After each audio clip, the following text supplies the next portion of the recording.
Hello friends and welcome to the Tolkien universe. In our previous video, we saw the story of the creation of the world through the music of the Ainur. Some of them, seeing the beauty of the universe, fell in love with the work of Ilúvatar and decided to descend to the world of Arda. Those with the greatest power and hierarchy were called the Valar, the powers of the world, and the others the Maiar. For men, the Valar are the gods, and the Maiar the demigods. In this video, we will describe the Valar.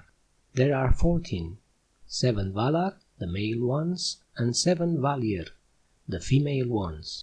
We will also talk about some of the Maiar. So, let's get started.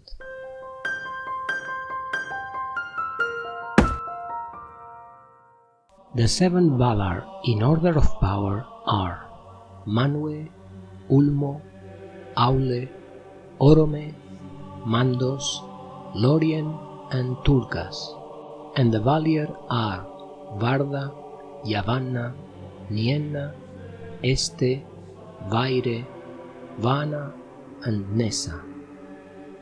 Manwë is the chief of the Valar and is closest to Ilúvatar. Originally, he was Melkor's brother, but unlike him, Manwë always remained faithful to Ilúvatar. His element is the air, and he governs the winds and the breezes, and the great birds obey his commands. Manwë is with Varda, the queen of the Valir, whom the elves call Elbereth. Varda made the stars and lit them with her light, because the light of Ilúvatar is on her face. We imagine Manwë and Varda as two different characters, but in a way we can think of them like two forms of the same character, since when they are together, Manwë sees everything happening in Arda, even through darkness, and Varda hears more clearly the sound of all the voices that cry from east to west. That is why they are seldom apart, and are almost always in their abode in the top of Taniquetil, the highest mountain on earth. Ulmo is the lord of seas, rivers and all sources of water.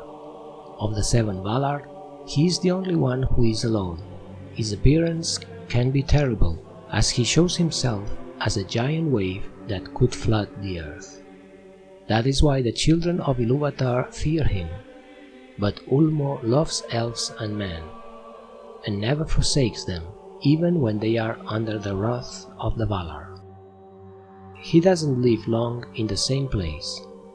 He usually comes into Middle-earth invisibly, and speaks to the children of Ilúvatar through the music of water in rivers and fountains. Aule is little less powerful than Ulmo. His element is the earth, and he worked hard with Manwë and Ulmo in the formation of Arda, especially in the mountains, rocks and all the gems and metals of which the earth is composed. He is a blacksmith and teacher of all trades. He had to repair all the tumults and destruction caused by Melkor. He taught many things to the Noldor, of whom he is a great friend. His skills were most like Melkor's, but Aule is faithful to Manwë and submits all his works to the will of Ilúvatar. Aule's wife is Yavanna. She loves all plants, from the largest trees to the humblest moss. After Varda, she is the most revered among the queens of the Valar. In the form of a woman, she is tall and robed in green, but sometimes she assumes the shape of an immense tree, from whose branches a golden dew spills, so that barren land becomes green. The root of this tree reaches the waters of Ulmo, and in its leaves speak the winds of Manwë. In the language of the elves, she is called Kementari, the queen of the earth. Then comes Orome. He is a mighty lord, and the strongest after Tulkas, although his anger is more terrible. He is a hunter of monsters and fierce beasts, and loves horses and dogs, and all the trees. Orome also loves Middle-earth, and that's why he was the last of the Valar to leave it and go to Valinor, and he did so reluctantly. But sometimes he returns to Middle-earth, riding on Nahar, his white horse, and carrying a great horn called Valaroma, whose powerful sound causes Melkor and all his evil creatures to tremble. Orome's wife is Vana, the ever-young. She is Yavanna's younger sister. It is said that as Vana passes, the flowers spring, and they open when she looks at them, and all the birds sing at her coming. We continue with the Feanturi, the masters of the spirits. They are two brothers named Namo and Irmo, but they are usually known by the names of the places where they live, Mandos and Lorien. Mandos, the eldest, lives in western Valinor. He is the guardian of the houses of the dead and the judge of the Valar, but he condemns and prosecutes only following the orders of Manwe. He does not forget anything and knows all the things that will be, except those that depend on the freedom of Ilúvatar. The weaver of destiny, Vaire, is his wife. Everything that has ever been in time, Vaire weaves it into storied webs, and with them the halls of Mandos are clothed. Lorien, the youngest, is the lord of visions and dreams. The gardens of Lorien in Valinor are the most beautiful place in Arda. His wife is Este, the healer of wounds. The fountains of Lorien and Este quench the thirst of all who live in Valinor, and the Valar go to Lorien and find there rest and relief from the burden of Arda. We have to clarify here that we shouldn't mistake the gardens of Lorien in Valinor for the land of Lorien in Middle-earth where the Lady Galadriel lived, since they are two different places. In fact, Lothlorien in Middle-earth was named after Lorien in Valinor. Greater power than Este has Nienna, the sister of Mandos and Lorien. She is the only one of the Valir who is alone. She mourns for every wound that Melkor has inflicted on Arda. Her grief was so great that while the music of the Ainur was unfolding, her singing turned to lamentation and was woven with the themes of the world before it began. But those who listen to her learn to have pity and endurance in hope. Her dwellings are west of west, at the edges of the world.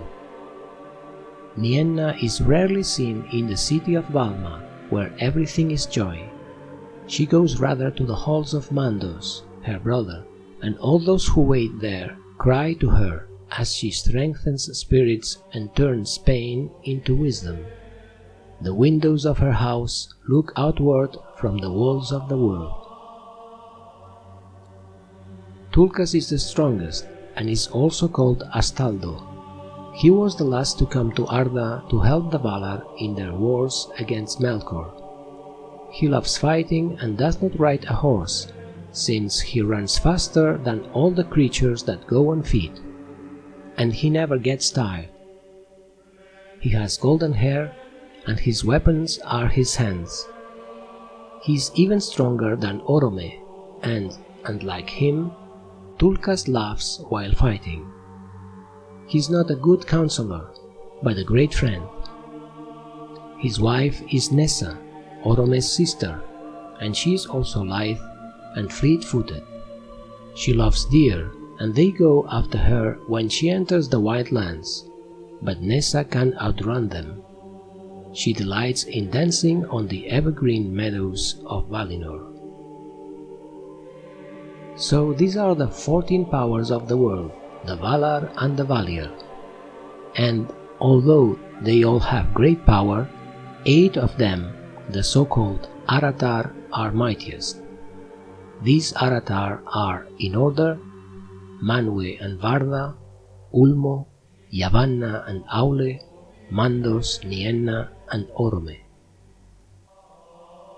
Let's talk about the Maiar now. With the Valar, other spirits came, as old as them, but of lesser rank. They are the servants and assistants of the Valar and are called the Maiar. We do not know how many there are, since they rarely appear visibly in Middle-earth. Still, we know some of the main ones. They are the following. Ilmare, which means starlight, is Varda's handmaiden. Eonwe is Manwe's herald, and his handling of weapons is not surpassed by any other warrior in Arda. Ose is Ulmo's servant. He loves the coasts that bathe Middle-earth, and he delights in storms, laughing amid the roaring of the waves. His wife is Uinen, the Lady of the Seas. Mariners cry to her, because she calms the waves, thus restricting Ose's wild frenzy. It is said that Melkor tried to win Ose's loyalty, promising him the entire kingdom and the power of Ulmo if he served him, and he almost succeeded, but Uinen dissuaded Ose and led him to Ulmo, and he was forgiven. So Ose returned to his service, although he never lost completely his delight in violence, and sometimes causes a furious storm even without the consent of Ulmo, his lord. Therefore, those who live by the sea or go up in ships may love him, but they do not trust him. Melian was a Maya who served Yavanna and Este. She lived among the trees of Lorien, and the nightingales sang around her wherever she went. When she was in Middle-earth, she fell in love with King Thingol and lived with him until his death.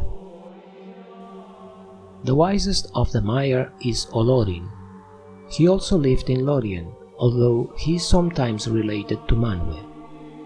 He used to visit Nienna's house, and from her he learned pity and patience. When commissioned by the Valar, Olorin went to Middle-earth to help the Free Peoples in the wars against Sauron. He was known by the name of Gandalf. At the end of the Valaquenta there is a brief explanation about the enemies. The main one is Melkor, whom the elves would later call Morgoth, the dark enemy of the world.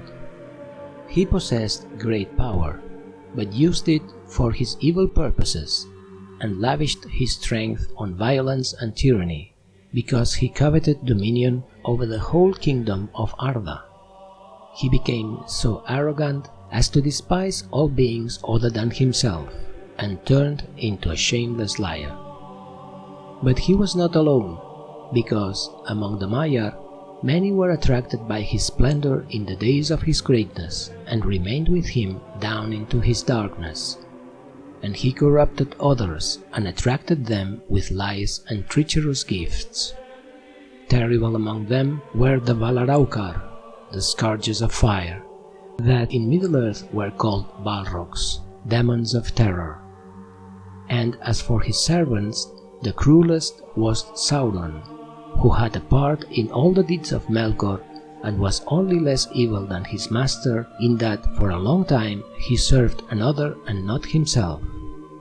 But in after years he rose like a shadow of Morgoth and the ghost of his malice, and walked behind him on the same ruinous path, down into the void. And with this, my friends, we conclude the Valaquenta. If you enjoyed the video, please give me a like and subscribe to this channel. Thanks for watching, and see you in the next video. Namarie.